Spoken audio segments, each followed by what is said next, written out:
Friends, आज हम इस वीडियो में हिंदी ग्रामर का topic wise and chapter wise जो है कि स्टडी करने वाले हैं। एक एक टॉपिक प्रत्येक दिन हमारी वीडियो हिंदी ग्रामर की आएगी और काफ़ी यहाँ पे जो कॉन्सेप्ट हो गया वो आपको क्लियर हो जाएगा, तभी आप हिंदी में क्वेश्चन जो है कि बना पाइएगा। और ये हिंदी का क्वेश्चन जो है प्रत्येक एग्ज़ाम में पूछे जाते हैं। जैसे SSC GD में हिंदी का क्वेश्चन पूछा जाता है और आपको यदि कॉन्सेप्ट क्लियर रहेगा तो आप किसी भी क्वेश्चन को आसानी से बना पाइएगा।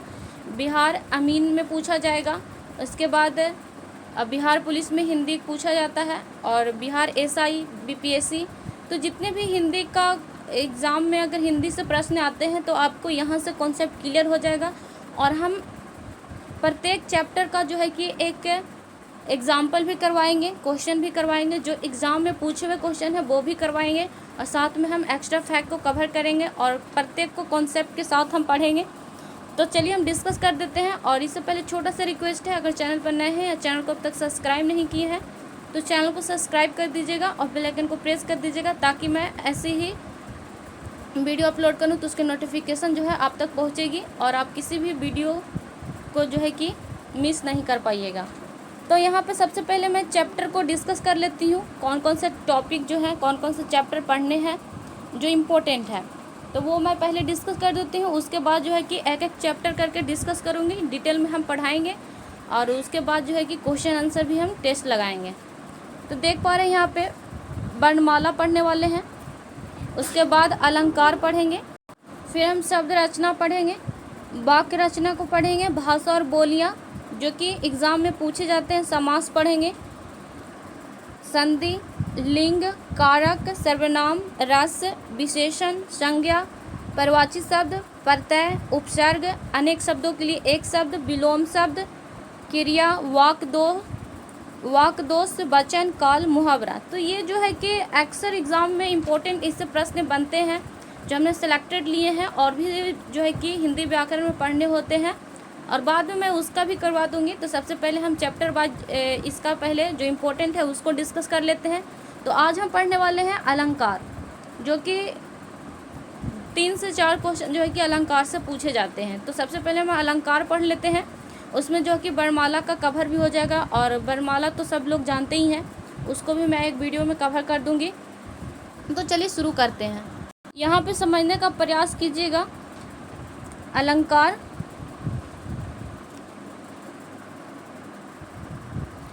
परिभाषा समझेंगे, प्रकार, लक्षण और उदाहरण। तो सबसे पहले हम यहाँ पे अलंकार का मतलब जान लेते हैं। अलंकार का मतलब होता क्या है? अलंकार का संधि विच्छेद करें तो अलम जोड़ कार होता है, और वहीं अलम का जो अर्थ होता है वो अलंकृत होता है और कार का अर्थ होता है करने वाला, जिसका संपूर्ण अर्थ होता है आभूषण या विभूषित। आभूषण कहे, इसको बाद में हम समझाएंगे। सबसे पहले अलंकार का परिभाषा जान लेते हैं। अलंकार का परिभाषा होता है काव्य का वह रूप जो उसकी सुंदरता को बढ़ा दे। काव्य का वह रूप जो उसकी सुंदरता को क्या करे? बढ़ा दे, उसे हम अलंकार कहते हैं। जिस तरह की आभूषण होते हैं, स्त्री या पुरुष आभूषण को धारण करके अपनी सुंदरता को बढ़ाते हैं, उसी प्रकार वाक्यों को सुंदरता को बढ़ाने के लिए काव्य का वह रूप जो उसकी सुंदरता को बढ़ा दे, तो उसको हम क्या कहते हैं? अलंकार कहते हैं। तो इस तरीके से आपको समझ में आ गया होगा। अब यहाँ पे अलंकार के भेद पढ़ लेंगे, क्योंकि आपको क्वेश्चन में पहचानने के लिए दिया जाएगा कि ये कौन सा अलंकार है, और एग्जाम्पल में दिए हुए रहेंगे वाक्य और उसमें पहचानना होगा कि कौन सा अलंकार है। तो हम एक एक करके समझते हैं। सब अलंकार का जो भेद होता है वो 2 प्रकार का भेद होता है मेनली, जिसमें कि शब्द अलंकार होता है। पहला होता है शब्द अलंकार और दूसरा होता है अर्थ अलंकार। और एक और यहाँ पे आचार्य भोज थे, उन्होंने उभया अलंकार को तीसरा भेद माने, तो इसको भी ध्यान रखिएगा। अब जान लेते हैं यहाँ पे शब्द अलंकार होता क्या है, इसकी पहचान कैसे की जाती है, एग्जाम्पल लेकर हम यहाँ पे समझेंगे। तो जो शब्द अलंकार होता है, जहाँ शब्दों के माध्यम से कविता में सौंदर्य का भाव पैदा हो, उसे हम क्या बोलते हैं? शब्द अलंकार बोलते हैं। जहाँ शब्दों के माध्यम से कविता में सौंदर्य का भाव पैदा हो, उसे हम शब्द अलंकार कहेंगे। ये जो होता है वो बाहरी सौंदर्य को बढ़ाता है शब्द अलंकार। और वही अर्थ अलंकार अगर होगा तो उसका परिभाषा हो जाएगा जहाँ पे अर्थों को माध्यम से कविता की सुंदरता को बढ़ा दे उसे हम अर्थ अलंकार कहते हैं, और शब्दों के माध्यम से कविता की सुंदरता को बढ़ा दे उसे हम शब्द अलंकार कहते हैं। अब हम शब्द अलंकार के भी भेद पढ़ेंगे क्योंकि वो भी इम्पोर्टेंट है और आपको जानना बेहद ज़रूरी है। शब्द अलंकार के 5 भेद होते हैं। कौन कौन, एक एक करके समझते हैं। अनुप्रास अलंकार, यमक अलंकार, श्लेष अलंकार और ब्रोकित अलंकार और पुनरोकित अलंकार। ध्यान रखिएगा ये सारे जो भेद हैं वो उसको भी ध्यान रखना है क्योंकि आपको पहचान करना होगा, या फिर पूछ लिया जाएगा कि शब्द अलंकार के कितने भेद होते हैं और इसमें बताइए कि वो कौन कौन भेद हैं, तो आपको प्रकार भी याद रखनी है। शब्द अलंकार का 5 भेद है। कौन कौन, अनुप्रास अलंकार, आप साथ में कॉपी में नोट डाउन करते चलिएगा जिससे कि आपको सारी चीज़ें जो है याद होते जाएगी और एक बार आप रिवीजन कर लीजिएगा, या फिर हम साथ में रिवीजन भी करवा देंगे। तो शब्द अलंकार का 5 भेद है। अनुप्रास अलंकार, यमक अलंकार, श्लेष अलंकार, ब्रोकित अलंकार और पुनरोकित अलंकार। अनुप्रास अलंकार क्या होता है, एक एक करके हम समझते हैं। अनुप्रास अलंकार होता है एक वर्ण की आवृत्ति जो बार बार आए, एक वर्ण की आवृत्ति बार बार आए उसे हम अनुप्रास अलंकार कहते हैं। जैसे एग्जाम्पल लेकर हम समझते हैं। एग्जाम्पल में लिए हम लाला मेरी लाल की जीत देखो तीत लाल, ये एक एग्जाम्पल है। लाला मेरी लाल की जीत देखियो तीत लाल। अब यहाँ पे देखिए अनुप्रास अलंकार अभी हमने क्या बताया कि एक वर्ण की आवृत्ति बार बार आए तो उससे हम अनुप्रास अलंकार कहेंगे, और अनुप्रास अलंकार जो है शब्द अलंकार का भेद है। तो यहाँ पे देख रहे हैं ला वर्ण की आवृत्ति, जैसे कि ला देख रहे हैं, लाला की जो ला वर्ण की आवृत्ति जो है बार बार एक ही वाक्य में आए हैं, तो इसको हम पहचान लिए कि ला जो है बार बार आए हैं एक ही वाक्य में, तो इसको हम अनुप्रास अलंकार कहेंगे। समझ में आ गया होगा आई होप।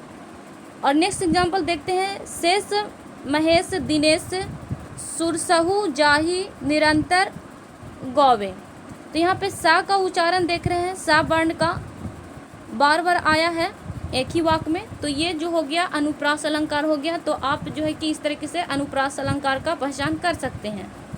चारु चंद्र की चंचल किरणें खेल रही है जलथल में। तो यहाँ पे चा का उच्चारण देख रहे हैं, चा वर्ण की आवृत्ति जो है इस वाक्य में बार बार आई है, तो उसे हम बोलेंगे अनुप्रास अलंकार। अनुप्रास अलंकार का भी यहाँ पे प्रकार है, उसको भी पढ़ना जरूरी है। अनुप्रास अलंकार में जैसे पूछ लिया जाएगा कि ये अनुप्रास अलंकार में कौन सा अनुप्रास अलंकार है, उसको बताइए। एग्जाम्पल क्वेश्चन दे दिया जाएगा और उसके 4 ऑप्शन दे दिए जाएंगे, तब ये आपको काम आएगा। तो सबसे पहले हम इसके प्रकार को समझ लेते हैं। अनुप्रास अलंकार के 5 भेद हैं। कौन कौन, छेकानुप्रास, वृत्त्यानुप्रास, लाटानुप्रास और श्रुत्यानुप्रास और अनत्यानुप्रास। ध्यान रखें, छेकानुप्रास, वृत्त्यानुप्रास, लाटानुप्रास, श्रुत्यानुप्रास और अनंत्यानुप्रास। अब यहाँ पे एक एक करके समझते हैं कि छेकानुप्रास की पहचान कैसे करेंगे। तो यहाँ पे जहाँ छेकानुप्रास का मतलब हो गया कि जहाँ पर एक वर्ण की आवृत्ति जो है एक ही बार आया हो।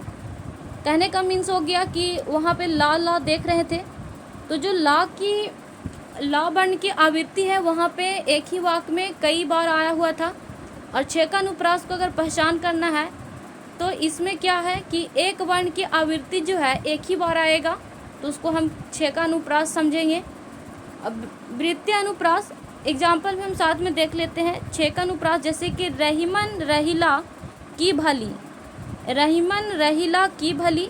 तो जो रहीमन है, रही, ये एक ही बार एक ही आवृत्ति, एक ही वर्ण की आवृत्ति जो है एक बार आया है। और अति आनंद मगन महतारी, तो ये जो स्वरूप और क्रम के अनेक व्यंजन की आवृत्ति जो है एक ही बार आया है। उसके बाद वृत्त्यानुप्रास को समझेंगे, एक से अधिक बार आए। जैसे एग्जाम्पल के तौर पर भी हम लास्ट में समझेंगे, उसके बाद सबसे पहले इसके पूरे डिटेल में जान लेते हैं। वृत्त्यानुप्रास उसको कहेंगे जो कि एक से अधिक बार, कई बार आपको जो है कि इसका परिभाषा दे दिया जाएगा और कह दिया जाएगा कि कौन सा अलंकार है।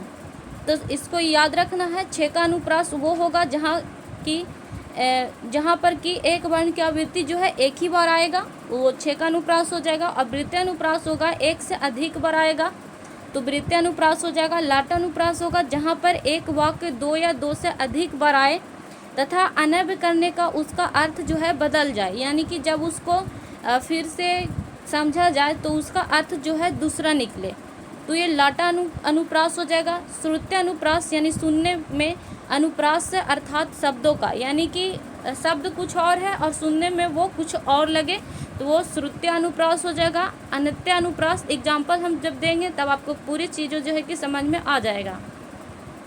अनंत्य अनुप्रास जो है अंत में आया हुआ अनुप्रास को अनत्य अनुप्रास का समझेंगे। अब हम एग्जाम्पल में समझ लेते हैं। एग्जाम्पल से यहाँ पे जो एग्जाम्पल आप देख पा रहे हैं, चारू चंद की चंचल किरणें खेल रही थी जलथल में, ये जो है किस अनुप्रास का है? वृत्तीय अनुप्रास का उदाहरण है। वृत्तीय अनुप्रास जो है क्या हम बताएं कि एक से अधिक बार आए, जैसे कि चा देख पा रहे हैं, चा जो है कि बार बार आया है, तो ये वृत्तीय अनुप्रास हो जाएगा। छः का अनुप्रास का क्या हमने बताया कि जहाँ पर जो है कि एक वर्ण की आवृत्ति एक ही बार आया हो। और दूसरा एग्जाम्पल हम समझेंगे, पुत का पुत तो क्यों धन संचय, पुत सपुत तो क्यों धन संचय। तो ये जो है इसमें देख पा रहे हैं ये लाटानुप्रास है। लाटानुप्रास का हम क्या बताए थे कि जहाँ पर एक वाक्य दो या दो से अधिक बार आए, यहाँ पे समझेंगे एक वाक्य, पुत का पुत तो क्यों, पुत पुत पुत यहाँ पे देख पा रहे हैं वाक्य दो या दो से अधिक बार आया है, यही वाक्य, पुत का पुत तो क्यों धन संचय और पुत सपूत तो क्यों धन संचय। तो देख पा रहे हैं बार बार वाक्य आया है, यानी कि 70% शब्द जो है कि रिपीट हुए हैं और दूसरी बार वाक्य का अर्थ जो है कि बदल गया है। यहाँ पे देख पा रहे हैं इसका कुछ और है और इसका कोई कुछ और अर्थ हुआ। वही मनुष्य है जो मनुष्य के लिए मरे, वही मनुष्य है जो मनुष्य के लिए मरे, ये लाटानुप्रास हो जाएगा। अब हम यहाँ पे श्रुत्य अनुप्रास को समझेंगे, जैसे कि दिनांत था थे, दीनानाथ डूबते, सधेनु आते गृह गवाल बाल थे, तो ये हो जाएगा श्रुत्य अनुप्रास। और ये अनत्य अनुप्रास का उदाहरण है, लगा दी किसने आकर आग, कहाँ था तू संशय के नाग। जैसे कि यहाँ पे अनंत्य अनुप्रास का क्या परिभाषा है, अंत में आया हुआ अनुप्रास। तो यहाँ पे गा देख पा रहे हैं अंत में आया है, ये जो होगा अंत में ही आएगा, तो ये हो गया अनंत्य अनुप्रास। तो आई होप आपको समझ में आ गया होगा। अब हम नेक्स्ट समझते हैं। नेक्स्ट है यमक अलंकार। यमक अलंकार किसको कहेंगे? जहाँ एक शब्द दो या दो से अधिक बार आए, एक शब्द जो है दो या दो से अधिक बार आए किंतु अर्थ जो है अलग अलग हो, उसका अर्थ जो है अलग अलग हो, उसको हम यमक अलंकार बोलेंगे। एग्जाम्पल्स हम समझते हैं, कनक कनक ते सौगनी मादकता अधिकाय, या खाए बरौत नर या पा बोराए। तो यहाँ पे जो कनक कनक देख रहे हैं ये शब्द एक ही है कनक कनक, लेकिन इसका अर्थ जो है अलग है। एक कनक का अर्थ है सोना और दूसरा कनक का अर्थ है धतूरा। समझ में आ गया होगा। एक और एग्जाम्पल हम देख लेते हैं, माला फेरत जग गया फिरा न मन का फेर, कर का मन का डारी दे मन का फेर। तो यहाँ पे माला जो है माला की मोती से कह रहा है और मान की जो है भावनाओं से है। एक यहाँ पे अलंकार देख पा रहे हैं माँ और एक यहाँ पे। तो माला फेर जगत गया, फेरत जगत गया, माला की मोती से है यहाँ पे अभिप्राय और आशय है और मन की भावनाओं से है यहाँ पे। तो अर्थ जो है अलग, अर्थ जो है यहाँ पे अलग अलग है। तो यमक अलंकार आपको समझ में आ गया होगा। नेक्स्ट हम देखते हैं श्लेष अलंकार। श्लेष अलंकार का परिभाषा समझते हैं। इसका परिभाषा है जहाँ शब्द में कई अर्थ चिपके हो या मिला हुआ हो, जहाँ शब्द में क्या हो, कई अर्थ चिपके हुए हो या मिला हुआ हो, उसे हम श्लेष अलंकार कहेंगे। एग्जाम्पल, रहीमन पानी राखिए बिन पानी सब सून, पानी गए न उबरे मोती मानुष चून। ये रहीम के दोहे हैं। इस दोहे में पानी का 3 अर्थ में प्रयोग किया गया है। पानी जो है 3 अर्थ में प्रयोग किया गया है। जैसे कि परिभाषा से आप समझ चुके थे, श्लेष अलंकार जहाँ शब्द में कई अर्थ चिपके हो, शब्द एक ही लिखे हो लेकिन अर्थ उसका हर एक जगह अलग अलग हो। एग्जाम्पल, रहीमन पानी राखिए बिन पानी सब सून, पानी गए न उबरे मोती मानुष चून। तो यहाँ पे पानी का शब्द यहाँ पे कुछ और है अर्थ, और एक पानी यहाँ पाया है इसका अर्थ कुछ और है, और एक यहाँ पे पानी है इसका अर्थ जो है कुछ और है। समझते हैं। पानी का पहला अर्थ जो है यहाँ पे रहीमन कह रहे हैं, रहीमन का ये दोहा है।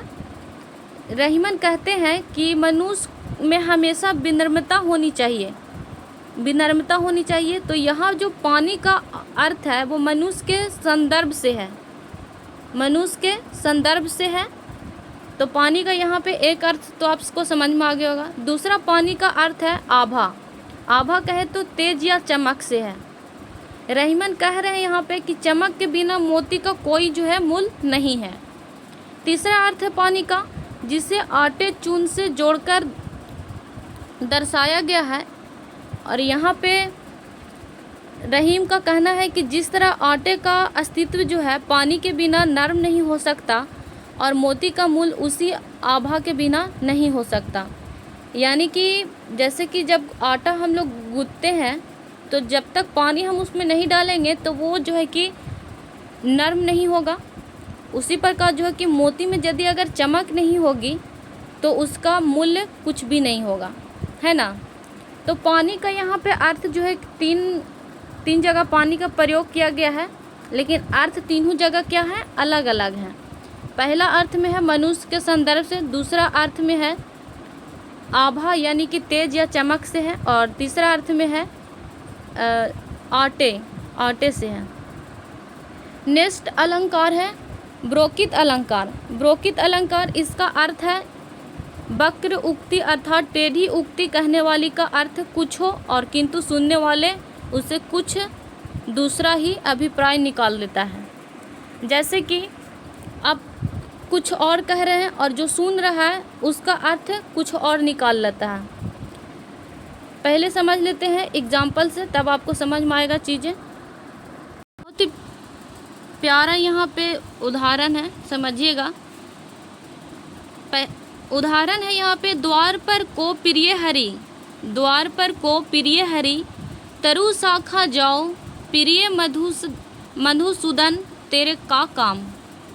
द्वार पर को प्रिय हरि, तरु शाखा जाओ प्रिय मधुसूदन तेरे का काम। तो इसका अर्थ हुआ, ये जो है केशव दास यहाँ पे कहते हैं, केशव दास का ये लिखा हुआ है, यह राधा कृष्ण का संवाद है। घर के बाहर खड़े जो हैं वो कृष्ण हैं और अपने नाम के लिए हरि एवं मधुसूदन शब्द का प्रयोग कर रहे हैं। कहते क्या है कि द्वार पे आते हैं और ठक ठक ठक ठक करते हैं कृष्ण जी, और अंदर राधा बैठे रहते हैं। कृष्ण जी कहते हैं, राधा जी पूछती हैं कि द्वार पर कौन, यानी कि कौन है द्वार पर। तो यहाँ पे कृष्ण जी बोलते हैं मैं प्रिय हरि। तो राधा यहाँ पे प्रिय हरि का अर्थ जो है कुछ और निकाल लेती हैं कि प्रिय हरि का मतलब होता है बंदर, यानी क्या यदि बंदर है तो यहाँ पे क्यों तरु शाखा जाओ, यानी कि शाखा पर जाइए, वृक्ष पे जाइए। फिर आगे यहाँ पे कहता है, इस पंक्ति का अर्थ है प्रिय मधुसूदन। फिर कृष्ण जी कहते हैं कि मैं प्रिय मधुसूदन। तो मधुसूदन का अर्थ होता है यहाँ पे, मधुसूदन का अर्थ होता है भौरे। तो यहाँ पे कहते हैं राधा जी, अंदर बैठी राधा कहती हैं, यानी कि व्यंग करती हैं, मजाक करती हैं। यहाँ पे उनका कहना कुछ और है और अर्थ जो है कि राधा यहाँ पे कुछ और निकाल लेती हैं। तेरे का काम, यानी कि भौरे का यहाँ पे क्या काम। तो आपको समझ में आया होगा कि कहने वाला कुछ और हो और सुनने वाला को कुछ और अर्थ निकले तो वो ब्रोकित अलंकार होगा। नेक्स्ट हम अलंकार देख लेते हैं। अगला है हमारा पुनरोकित अलंकार। पुनरोकित अलंकार की पहचान हम कैसे करेंगे? फिर से वही बात को कहना पुनरोकित अलंकार हो जाएगा। जहाँ पर एक शब्द लगातार दो बार आए तथा उनका जो अर्थ है वो समान ही हो, मतलब एक ही हो, तो उसको हम पुनरोकित अलंकार करेंगे। पुनरोकित अलंकार का संधि पूर्ण जोड़ उक्ति। जैसे एग्जाम्पल से हम समझेंगे थोड़ा, मीठा मीठा रस टपकता, तो पुनरोकित अलंकार है ये। कैसे कि फिर से वही बात कहना मीठा मीठा, और इसका अर्थ जो है एक ही है। मीठा का अर्थ क्या होगा? मीठा ही होगा, तो मीठा मीठा रस टपकता है, ये पुनरोकित अलंकार हो गया। थल थल में बरसता है शिव ही, तो यहाँ पे थल थल जो है एक ही, इसका अर्थ एक ही होगा, थल थल। और ये जो है कि फिर से वही बात कहना या फिर धीरे धीरे जाना, तो धीरे धीरे यहाँ पे पुनरोकित अलंकार हो जाएगा। तो आई होप ये चीज़ें जो है आपको समझ में आ गया होगा। नेक्स्ट है अर्थालंकार। अब हम अर्थालंकार को पढ़ेंगे। शब्दालंकार कंप्लीट हो गया। यहाँ पे एक और फिर से रिवीजन कर लेते हैं। अलंकार जो है दो प्रकार के हैं, शब्दालंकार, अर्थालंकार। शब्दालंकार हमने पढ़े, शब्दालंकार का 5 भेद: अनुप्रास अलंकार, यमक अलंकार, श्लेष अलंकार, ब्रोकित अलंकार, पुनरोकित अलंकार। तो ये 5 भेद थे शब्दालंकार के। और अनुप्रास अलंकार फिर पढ़े। अनुप्रास अलंकार के भी 5 भेद पढ़े। कौन कौन? छेक अनुप्रास, वृत्य अनुप्रास, लाटा अनुप्रास, श्रुत्य अनुप्रास, अनंत्य अनुप्रास। उसके बाद यमक अलंकार पढ़े, उसके बाद श्लेष अलंकार, उसके बाद ब्रोकित अलंकार। शब्दालंकार का लास्ट हम यहाँ पे पढ़े पुनरोकित अलंकार। एग्जाम्पल से आपको चीज़ जो है कि समझ में आ गया होगा। अब हम यहाँ पे पढ़ने वाले हैं अर्थालंकार। अलंकार का 2 भेद, शब्दा और अर्थालंकार। तो अर्थालंकार का मतलब यहाँ पे क्या होता है? जहाँ अर्थ के माध्यम से कविता में सौंदर्य का भाव पैदा हो। वहाँ पे शब्दालंकार में क्या था कि शब्दों के माध्यम से कविता में सौंदर्य का भाव पैदा हो, लेकिन यहाँ पे अर्थालंकार में अर्थ के माध्यम से कविता में सौंदर्य का भाव पैदा हो, तो इसे हम अर्थालंकार कहते हैं। इसके 4 भेद हैं, एक एक करके हम समझेंगे। पहला यहाँ पे है उपमा अलंकार। उपमा अलंकार हो गया, रूपक अलंकार हो गया, उत्प्रेक्षा अलंकार हो गया, विनोकित अलंकार हो गया। अब हम एक एक करके समझेंगे, तभी जो है कि आपको अर्थालंकार का जो भेद है वो समझ में आएगा। उपमा अलंकार किसको कहते हैं? जहाँ पर उपमेय को उपमान के समान बताया जाए। जहाँ पर उपमेय को उपमान के समान बताया जाए। अब यहाँ पे उपमेय क्या है, उपमान क्या है, वो समझने के लिए थोड़ा हम डिटेल में चर्चा कर लेते हैं। उपमा अलंकार में आपको उपमेय और उपमान समझ में आना चाहिए। उसके बाद जो है कि वाचक समझ में आना चाहिए, साधारण धर्म समझ में आना चाहिए। उपमेय जिस व्यक्ति या वस्तु की तुलना की जाए उसको हम उपमेय बोलेंगे। जैसे कि सीता जी का मुख चंद्रमा के समान सुंदर है, तो सीता जी का मुख यानी कि सीता जी का जो मुख है, फेस है, उनका कंपैरिजन किससे किया जा रहा है? चंद्रमा के समान सुंदर है, यानी कि चंद्रमा से किया जा रहा है। तो यहाँ जो मुख है सीता जी का वो उपमेय हो गया, और चंद्रमा जो है यहाँ पे उपमान हो गया। यानी कि जिसकी तुलना जिससे की जाए वो उपमान हो जाएगा, और जिसको से करना है वो उपमेय हो गया। मुख यहाँ पे उपमेय हो गया और चंद्रमा यहाँ पे उपमान हो गया। उपमान उपमेय की तुलना जिससे की जाए, अभी समझ में आया आपको? वाचक शब्द उपमेय और उपमान की तुलना जिस शब्द के द्वारा किया जाए उसको हम क्या बोलेंगे? वाचक शब्द बोलेंगे। साधारण धर्म हम किसको बोलेंगे? उपमेय और उपमान की तुलना जिस उद्देश्य से किया जाए उसे हम साधारण धर्म कहेंगे। तो आइए हम एग्जाम्पल से समझने का कोशिश करते हैं। एग्जाम्पल है यहाँ पे, अरविंद से शिशु वृंद कैसे सो रहे। तो यहाँ पे अरविंद को जो है कि किससे, शिशु का जो है कि कंपैरिजन अरविंद से किया जा रहा है। तो अरविंद यहाँ पे उपमान हो गया और शिशु यहाँ पे उपमेय हो गया, क्योंकि इनकी तुलना अरविंद से की जा रही है। तो अरविंद से और से जो इस वाक्य को जोड़ रही है वो वाचक हो गया से। समझ में आ गया होगा। और यहाँ पे जो साधारण धर्म है वो छिपा हुआ है, तो यहाँ पे साधारण धर्म नहीं पूछेगा। नेक्स्ट एग्जाम्पल हम समझते हैं जिसमें साधारण धर्म आपको समझ में आएगा। पीपर पात सारिस मन डोला, पीपर पात सारिस मन डोला। तो यहाँ पे पीपर का जो है किससे तुलना किया जा रहा है? मन से, यानी जिस तरह पीपर का जो पत्ता होता है वो डोलता है, उस तरह जो है कि मन डोला, यानी कि मनुष्य का मन जो है कि डोला। तो पीपर की तुलना मन से, तो पीपर जो है यहाँ पे उपमान हो गया और मन यहाँ पे उपमेय हो गया। आपको चीज़ें समझ में आ रही होगी। और इस लाइन को कौन जोड़ रहा है? सारिस जोड़ रहा है, तो ये वाचक शब्द हो गया। और डोला, डोला यहाँ पे साधारण धर्म हो गया। तो आपको समझ में आया हो गया। नेक्स्ट अलंकार है अर्थ अलंकार, रूपक अलंकार, जो कि अर्थ अलंकार का पार्ट है। रूपक अलंकार किसको बोलेंगे? जहाँ पर उपमेय और उपमान में कोई भेद ना हो, जहाँ पर जो है उपमेय और उपमान में कोई भेद ना हो। अभी आपको समझ में आया उपमेय और उपमान का क्या मतलब हुआ। जैसे एग्जाम्पल में समझते हैं रूपक अलंकार का, यह जीवन क्या है? निर्झर है। यह जीवन क्या है? निर्झर है। तो जो जीवन को निर्झर के समान ना बताकर जीवन को ही क्या बताया जा रहा है? निर्झर कहा जा रहा है।